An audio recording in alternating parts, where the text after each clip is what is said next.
আসসালামু আলাইকুম। আজকে আমরা পড়াশোনা করব উচ্চ মাধ্যমিকের একটা বিখ্যাত কবিতা, বিদ্রোহী কবিতাটাকে নিয়ে, যেটি লিখেছেন কাজী নজরুল ইসলাম। তো কবিতাটার মূল থিম যদি বলতে চাই, তো কবিতাটা আসলে লেখা হয়েছিল ব্রিটিশদের বিরুদ্ধে। তো একটা সময় আমাদের এই পুরো বাংলা, অর্থাৎ এই ভারত, এই পাকিস্তান, এই বাংলাদেশ, সব জায়গাটা একসময় ভারতবর্ষ নামে পরিচিত ছিল। তো সেই সময় দেখা যেত যে ব্রিটিশদের কন্ট্রোলে তো ছিল আমাদের এই সম্পূর্ণ বাংলাটা। তো অনেক সময় তারা বিভিন্ন মানুষদেরকে অত্যাচার করতো, এই গরিব বাঙালিদেরকে, খেটে খাওয়া মানুষদেরকে দিয়ে বিভিন্ন কাজ করিয়ে নিত, কিন্তু শ্রমের মূল্য যথাযথভাবে দিত না। তো যার ফলে এই যে উৎপীড়িতের ক্রন্দন, নির্যাতন, এসব কিছু দেখে কবি এই বিদ্রোহী কবিতাটা লিখেন, এবং সেই সময়ে কবিতাটা অত্যন্ত কঠিন ভাষায় লেখা হলেও মানুষের মনে অসম্ভব পরিমাণে দাগ কাটে। কবিতাটা প্রকাশিত হয়েছিল বিজলি কবিতাতে এবং বিজলি পত্রিকাতে, এবং মানুষ এতটাই ভালোভাবে জিনিসটাকে গ্রহণ করেন যে তারপর থেকে কাজী নজরুল ইসলাম বিদ্রোহী কবি নামে সমধিক পরিচিত হন। তো আজকে আমরা, যেহেতু এটা ইন্টারমিডিয়েটের বইয়ে আছে, তো এই কবিতাটার প্রত্যেকটা line by line and step by step আমরা ইনশাল্লাহ আলোচনা করব। তো প্রথমত যদি বিদ্রোহী কবিতার মূল ভাবের মধ্যে প্রবেশ করি,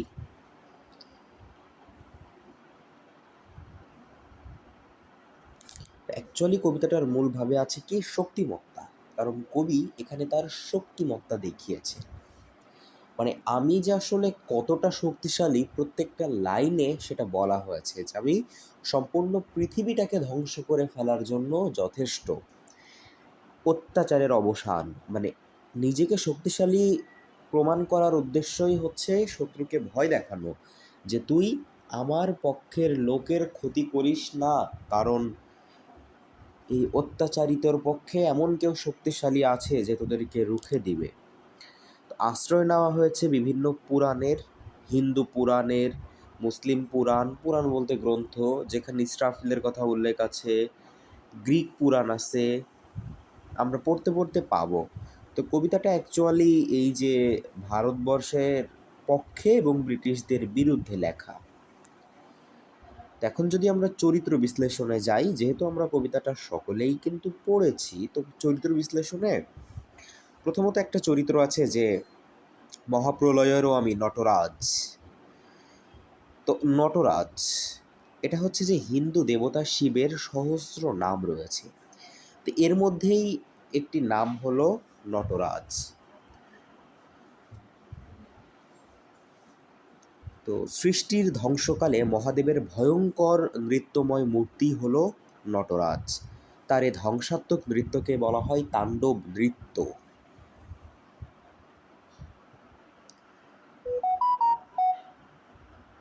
এরপরে আমরা দেখতে পাই আমি ধূর্যটি আমি এলোকেশে ঝড়া অকালে বৈশাখীর।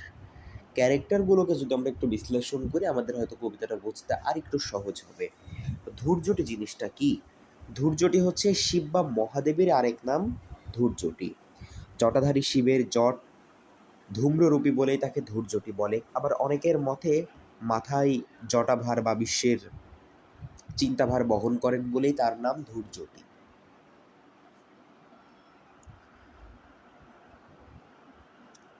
আচ্ছা, এইবার যদি আমরা দেখি যে আমি ভীম ভাসমান মাইন, তো মাইন মানে অস্ত্র, আর ভীম মানে কি? ভীম হচ্ছে একটা হিন্দু পুরাণের চরিত্র। একবার আহ, দুর্যোধন ভীমকে বিষ মিশ্রিত খাদ্য খাইয়ে তাকে অজ্ঞান করে নদীতে ফেলে দেয়। তো নাগেরা ভীমকে উদ্ধার করে এবং তাকে বিশেষ পানীয় পান করতে দেয়। তো তা পান করে ভীম আরও বলশালী হয় এবং তার দেহে বিষ প্রতিরোধী শক্তি জন্মে। তো নদীতে ভাসমান ভীমের দেহকে কবি ভাসমান মাইন হিসেবে কল্পনা করেছেন। মানে কবি আসলে কতটাই জ্ঞানী ছিলেন যে প্রত্যেকটা গ্রন্থ সম্পর্কে তিনি ধারণা রাখতেন। ধর্মরাজের দণ্ড। তো ধর্মরাজ কে? মৃত্যু ও ন্যায় বিচারের হিন্দু দেবতা যম। তিনি ধর্মরাজ, কাল ও ধর্মরাজ নামেও পরিচিত। তার বাসস্থান যমলোক বা যমপুরীতে। তিনি ধর্মের সাথেও একাত্মভাবে আখ্যায়িত হন। তিনি রামায়ণ, মহাভারত, পুরাণ সহ হিন্দু ধর্মের কিছু গুরুত্বপূর্ণ গ্রন্থে আবির্ভূত এবং উল্লেখযোগ্য দেবতা। এরপর আমি অরফিয়াসের বাঁশরি। তো অরফিয়াস একটি গ্রিক পৌরাণিক চরিত্র। অরফিয়াস প্রাচীন গ্রিক ধর্মের কিংবদন্তি সঙ্গীত শিল্পী, কবি এবং ধর্মগুরু। তিনি সঙ্গীত দিয়ে সমস্ত জীবজন্তু এমনকি পাথরকে আকর্ষণ করার দক্ষতা দিয়ে পাতাল থেকে স্ত্রী ইউরিডিসকে উদ্ধার করার চেষ্টা করেন, কিন্তু একসময় ব্যর্থ হয়ে যান। এর কারণ শর্ত দেওয়া হয়েছিল যে সে যেন পিছনে ফিরে না তাকায়, কিন্তু সে যখন পিছনে ফিরে তাকায় দেখে ইউরিডিস আবার চলে যাচ্ছে। আচ্ছা, আমি হলরাম বলরাম স্কন্ধে। বলরাম শ্রীকৃষ্ণের বৈমাত্রেয় জ্যেষ্ঠ ভ্রাতা। তিনি একজন হিন্দু দেবতা ও মহাভারতের অন্যতম বীর যোদ্ধা। তো তিনি বলরাম, বলভদ্র ও হলায়ুধ নামেও পরিচিত। আচ্ছা, এরপর আমি খ্যাপা দুর্বাসা। দুর্বাসা হলেন প্রাচীন ভারতীয় এক ঋষি। দুর্বাসা নামের অর্থ যার সাথে বসবাস করা কঠিন। তো শিবের অর্থাৎ দেবতা শিবের ক্রোধ থেকে জন্মগ্রহণ করায় তিনি ক্ষিপ্ত প্রকৃতির বা কোপন স্বভাবের ছিলেন। সামান্য কথাতেই তিনি ক্রুদ্ধ হয়ে উঠতেন। তার ক্রোধের জন্য দেবতারা পর্যন্ত তাকে ভয় পেতেন। এরপর বিশ্বামিত্র শিষ্য। বিশ্বামিত্র একজন বিশিষ্ট ব্রহ্মর্ষি ছিলেন। তিনি ক্ষত্রিয় বংশে জন্মগ্রহণ করলেও যুদ্ধবিগ্রহের প্রতি বিরাগী হয়ে কঠোর সাধনার ফলে ব্রাহ্মণত্ব লাভ করেন।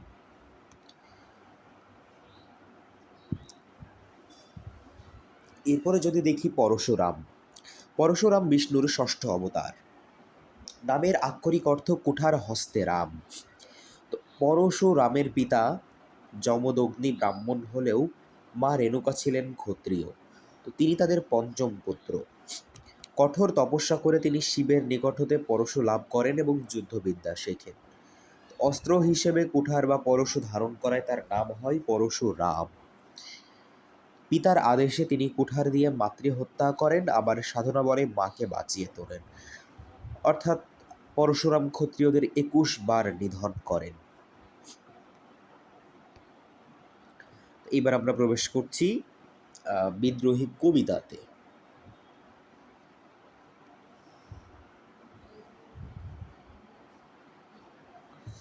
আচ্ছা, প্রথমত বলবীর। বল উন্নত মম শির। মম মানে আমার এবং শির মানে মাথা। অ্যাকচুয়ালি কিভাবে প্রশ্ন আসে এমসিকিউতে আমি সকল কিছু বিস্তারিত আলোচনা করার চেষ্টা করব। তো তার মানে বীরকে বলা হচ্ছে, বীর বলতে সকলকে, কবি পাঠকদেরকে আহ্বান করে বলেছেন বীর সম্বোধন করে যে বলবীর, বল উন্নত মম শির। বলো বীর, বীর তোমাদেরকে বলতে বলা হচ্ছে বলো উন্নত মম শির, মানে আমার মাথায় সবার উপরে। শির নেহারি আমারই, নতশির ওই শিখর হেমাদ্রির। তো শিখর হেমাদ্রির, শিখর মানে চূড়া এবং হেমাদ্রির মানে হিমালয়। তো নেহারি মানে দেখে, মানে দেখো আমার মাথা হিমালয়ের চূড়া থেকেও উপরে আছে। তো প্রশ্ন আসতে পারে যে কে নতশির হচ্ছে, সেটা হচ্ছে যে শিখর ও হিমাদ্রির, মানে হিমালয়ের চূড়াও আমার কাছে নতশিরও হচ্ছে। আমি চিরদুর্দম দুর্বিনীত নৃশংস। চিরদুর্দম মানে দমন করা যায় না, দুর্বিনীত মানে বিনয় নেই, আর নৃশংস মানে নিষ্ঠুর। মানে আমাকে দমন করা যায় না, আমার মধ্যে কোনো বিনয় নেই এবং আমি নিষ্ঠুর। মহাপ্রলয়েরও আমি নটরাজ, আমি সাইক্লোনও আমি ধ্বংস। মহাপ্রলয় মানে সৃষ্টির ধ্বংসকালে, আর নটরাজ মানে শিব বা মহাদেব। তার মানে সৃষ্টির ধ্বংসকালে আমিই নটরাজ, আমিই সাইক্লোন, আবার আমিই ধ্বংস। প্রশ্ন আসতে পারে যে কবি কখন নিজেকে ধ্বংস বলেছেন, সেটা হচ্ছে যে মহাপ্রলয়ে। বা কখন কবি নিজেকে শিব দাবি করেছেন বা নটরাজ দাবি করেছেন, অবশ্যই মহাপ্রলয়ে। আবার প্রশ্ন আসতে পারে যে সাইক্লোন কবি কখন, যখন মহাপ্রলয় হয়। আমি মহাভয়, আমি অভিশাপ পৃথ্বীর, মানে আমি মহাভয় মানে ভয়েরও বাপ মহাভয়, আর পৃথ্বীর মানে পৃথিবী, মানে আমি এতটাই ভয় যে পৃথিবী অভিশাপ। আমি দুর্বার, আমি ভেঙে করি সব চুরমার, আমি অনিয়ম উশৃঙ্খল, আমি দলে যাই যত বন্ধন, যত নিয়ম কানুন শৃঙ্খল। প্রশ্ন আসতে পারে যে কবি কখন সব ভেঙে চুরমার করেন, যখন ধ্বংস হন, যখন দুর্বার হন, যখন দুর্বিনীত হন, যখন নৃশংস হন। তো উত্তর, যখন কবি দুর্বার ভেঙে করে সব চুরমার। আর আমি যত নিয়ম উশৃঙ্খল, আমি দলে যাই যত বন্ধন, যত নিয়ম কানুন শৃঙ্খল। দলে যায় মানে পা দিয়ে পিষে যায় সকল বন্ধন। অ্যাকচুয়ালি প্রত্যেকটা লাইনে লাইনে এক একটা এমসিকিউ আছে, আমাদের খুবই সতর্কতার সঙ্গে এটা আলোচনা করতে হবে। আমি মানি না কোনো আইন, আমি ভরা তরি করি ভরা ডুবি, আমি টর্পেডো, আমি ভীম ভাসমান মাইন। তরি মানে নৌকা, আর ভীম ভাসমান মাইন আমি এক্সপ্লেইন করেছি। এখন প্রশ্ন আসতে পারে যে কবি কখন কোনো আইন মানেন না। সেটা হচ্ছে যে কবি যখন ভীম ভাসমান মাইন, অথবা কবি সকল বন্ধন দলে যান কখন, সেটা হচ্ছে যে যত নিয়ম মানে কবি যখন উশৃঙ্খল থাকেন। আমি ধৈর্যটি, আমি এলোকেশে ঝড় অকালা বৈশাখীর, মানে আমি ধৈর্যটি এবং আমি এলোকেশে ঝড় অকাল বৈশাখীর। এটা না কানেকশন করে কোশ্চেন আসতে পারে যে এলোকেশে ঝড় অকাল বৈশাখীর এর সাথে কোনটার মিল আছে, যে কবি ধ্বংস, কবি ধৈর্যটি, কবি মানে বিভিন্ন কিছু আসতে পারে। তো উত্তর হবে ধৈর্যটি।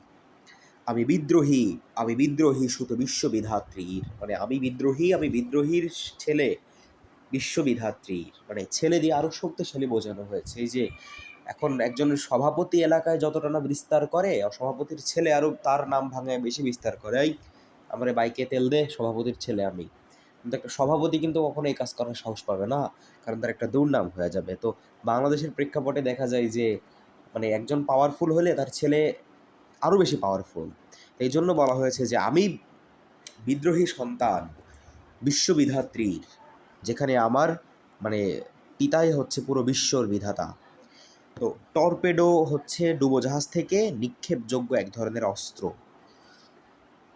আর ভীম, এটা হচ্ছে পঞ্চপাণ্ডবের দ্বিতীয় পাণ্ডব, ইনি গদা অস্ত্র নিয়ে যুদ্ধে পারদর্শী। প্রশ্ন আসতে পারে যে কোন পাণ্ডব, দ্বিতীয় পাণ্ডব, কয় পাণ্ডবের, পঞ্চপাণ্ডবের। কি নিয়ে যুদ্ধ করে ভীম, এটা হচ্ছে যে গদা অস্ত্র। বলরাম কি নিয়ে মনে আছে, বলরাম কিন্তু হল নিয়ে, হল মানে লাঙল।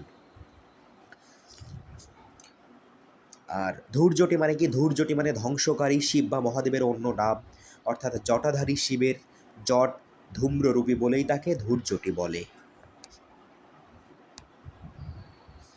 আচ্ছা, বলবীর চির উন্নত মমশির, আমি সৃষ্টি, আমি ধ্বংস, আমি লোকালয়, আমি শ্মশান। লোকালয় মানে জনবসতি, শ্মশান মানে ফাঁকা, মানে কবি একই সাথে নেগেটিভ একই সাথে পজিটিভ। মানে কবি সৃষ্টি, আবার কবি ধ্বংস, আবার কবি লোকালয়, কবি শ্মশান। শ্মশানের সাথে কিসের মিল আছে, লোকালয়ের মিল আছে। আমি অবসান, নিশা বসান, নিশা বসান মানে রাতের শেষ অংশ। আমি ইন্দ্রাণী সুত, ইন্দ্রাণী সুত কে, সেটা হচ্ছে যে জয়ন্ত। হাতে চাঁদ, ভালে সূর্য, ভালে মানে কপালে, মানে আমার হাতে চাঁদ থাকে, কপালে থাকে সূর্য। মম এক হাতে বাঁকা বাঁশের বাঁশরি, আর হাতে রণতুর্য, মানে মম মানে আমার, বাঁকা বাঁশের বাঁশরি মানে বাঁশি অর্থাৎ প্রেম, আর রণতুর্য মানে যোদ্ধাস্ত্র। তো তার মানে আমার এক হাতে যেমন প্রেম, অন্য হাতে তেমন যুদ্ধের অস্ত্র থাকে। আমি বেদুইন, আমি চেঙ্গিস, আমি আপনারে ছাড়া করি না কাহারে কুর্নিশ। বেদুইন মানে আরবের একটা যাযাবর জাতি, তারা বিভিন্ন মরুভূমি এলাকায় থাকতে থাকতে অনেক ভালো সার্ভাইভ করতে পারে। আবার আমি চেঙ্গিস, চেঙ্গিস মানে মঙ্গোলীয় যোদ্ধা, একটা ঐতিহাসিক চরিত্র যারা কখনো কোনো যুদ্ধে হারেনি। আমি আপনারে ছাড়া করি না কাহারে কুর্নিশ, কুর্নিশ মানে অভিবাদন, মানে কবি নিজেকে ছাড়া কারো কাছে মাথা নত করে না। আমি বজ্র, আমি ঈশান বিশানে ওঙ্কার। আচ্ছা, কবি কখন ওঙ্কার? ঈশান বিশানে। সেই সময় কবি কি? কবি বজ্র, বজ্র মানে বাজ। আমি ইস্রাফিলের সিংহার মহাহুঙ্কার, মানে কি? সেটা হচ্ছে যে কবি অন্যায় ও শোষণের বিরুদ্ধে, কবি বজ্রের মতো কঠিন এবং তার বিদ্রোহী প্রেরণার উত্তর পূর্ব কোণ থেকে ভেসে আসা ও ধ্বনির মতো। মানে যখন পৃথিবী ধ্বংস হবে তখন ইস্রাফিল সিংহায় ফু দিলে এই উত্তর পূর্ব কোণ থেকে একটা ও ধ্বনি ভেসে উঠবে, সেটাই আসলে ঈশান বিশানে ওঙ্কার। আমি পিনাক পানির ডমরু ত্রিশূল ধর্মরাজের দণ্ড। ডমরু ত্রিশূল মানে হচ্ছে ওই যে ডুগডুগি, ত্রিশূলের সাথে থাকে। পিনাক পানি মানেও হচ্ছে শিব, আর ধর্মরাজের দণ্ড, ধর্মরাজ মানে ওই যে যমরাজ। তো যমরাজ যেটা দিয়ে আসলে মানুষকে বধ করে, প্রাণ বধ করে।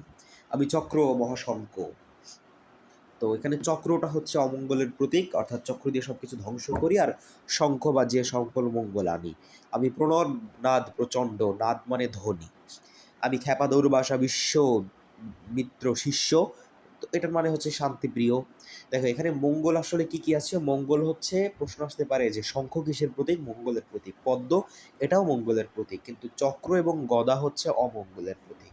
আমি দাবানল দাহ, দাহন করিব বিশ্ব, মানে দাহ মানে আগুন, আর দাহন মানে পুড়াবো, মানে আমি দাবানল হয়ে বিশ্বকে পুড়িয়ে দিব। তো পিনাক পানি হলো মহাপ্রতীক, মহাশক্তির প্রতীক শিব, আর শিবের ধনু কি হলো? পিনাক। তো অশুভ শক্তির বিনাশে মহাদেব যেমন ডুগডুগি বাজিয়ে পিনাক ও ত্রিশূল ব্যবহার করে থাকেন। আর বিষ্ণু টোটাল 4টা হাত আছে, ওই 4 হাতে থাকে গদা, চক্র, শঙ্খ ও পদ্ম। তো শঙ্খ ও পদ্ম হলো মঙ্গলের প্রতীক, গদা ও চক্র ধ্বংসের প্রতীক।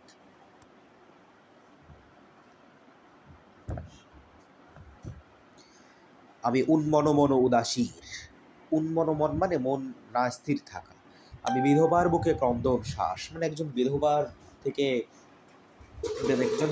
বুকে যে ক্রন্দন, তার স্বামী মারা গেছে, এই ক্রন্দনের শ্বাসও আমি। হা হতাশ, আমি হতাশীর, মানে আমি তারই হতাশা। আমি বঞ্চিত ব্যথা পথবাসী চির গৃহহারা যত পথিকের, মানে যারা পথে থাকে, গৃহহারা মানে যারা ঘর হারিয়েছে, তাদের যে বঞ্চিত হওয়ার ব্যথা, সেই একাকিত্ব বা হারানোর ব্যথাটাও আমি। মানে আমি আসলে কতটা তিক্ত, কবি এটা বুঝিয়েছেন। আমি অবমানিতের মরম বেদনা, মানে অবমানিত বলতে যে অপমানিত হয় তার মনের মধ্যের বেদনা, বিষ জ্বালা, প্রিয় লাঞ্ছিত বুকে গতি ফের, মানে তার বুকেও আমি গতি ফিরিয়ে দিই। মানে যে হচ্ছে নিপীড়িত তার জন্য আমি পজিটিভ, কিন্তু যে শোষক তার জন্য আমি ধ্বংস। আমি উত্তর বায়ু মলয় অনিল উদাস পুরবী হাওয়া। তো এখানে প্রশ্ন যে প্যাচে আসতে পারে যে উত্তরী বায়ু কোন দিক থেকে উদাসীন, মানে মলয় অনিল কোন দিক থেকে উদাসীন? উত্তর দিক থেকে। তো মলয় মানে হচ্ছে পূর্ব বোঝানো হয়েছে। আর আমি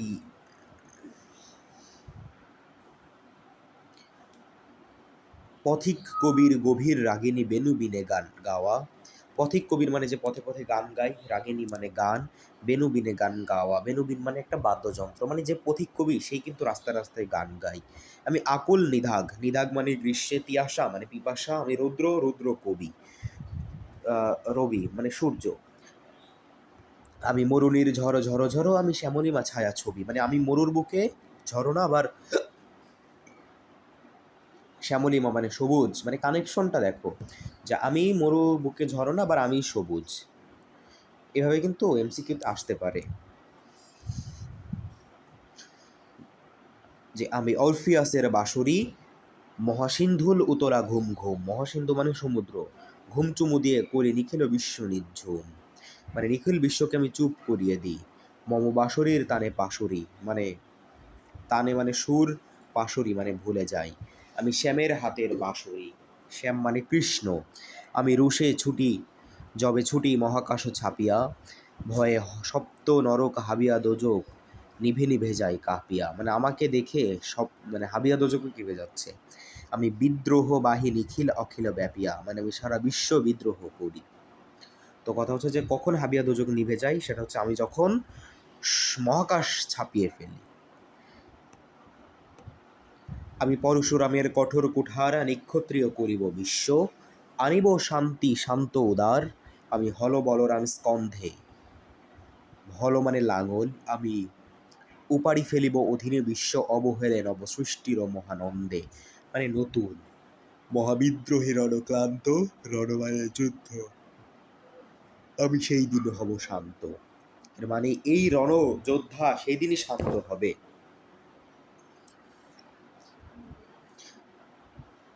মানে আমি হচ্ছে পরশুরামের কঠোর কুঠার, মানে যেটা দিয়ে সম্পূর্ণ বিশ্বকে নিক্ষত্রিয়দের মতো নিধন করব, আবার শান্তি আনবো উদারতার।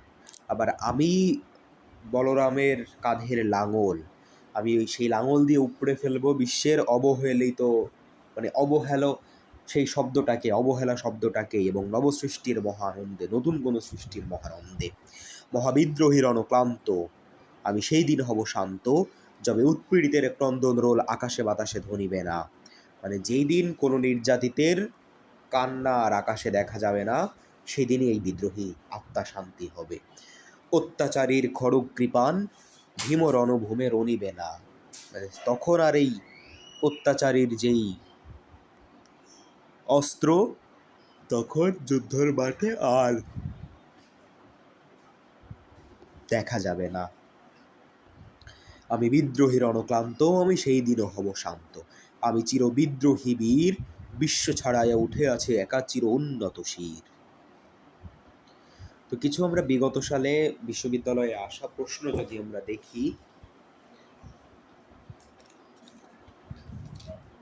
সেখানে আমরা পাচ্ছি বিদ্রোহী কবিতায় কোন পুরাণের উল্লেখ আছে। সেটা হচ্ছে যে অরফিয়াসের বাঁশরীর কথা উল্লেখ আছে। তো এই জন্য আমরা আসলে বিভিন্ন পুরাণের কথাই আছে, কিন্তু আমরা প্রাধান্য দেব অবশ্যই গ্রিক পুরাণকে। যদি সব কিছু থাকে আমরা গ্রিককে নাম্বার ওয়ান ধরব। বিদ্রোহী কবিতায় কবি কার অভিশাপ হতে চেয়েছেন? এই যে কবি পৃথিবীর জন্য অভিশাপ হবেন, পৃথিবীর।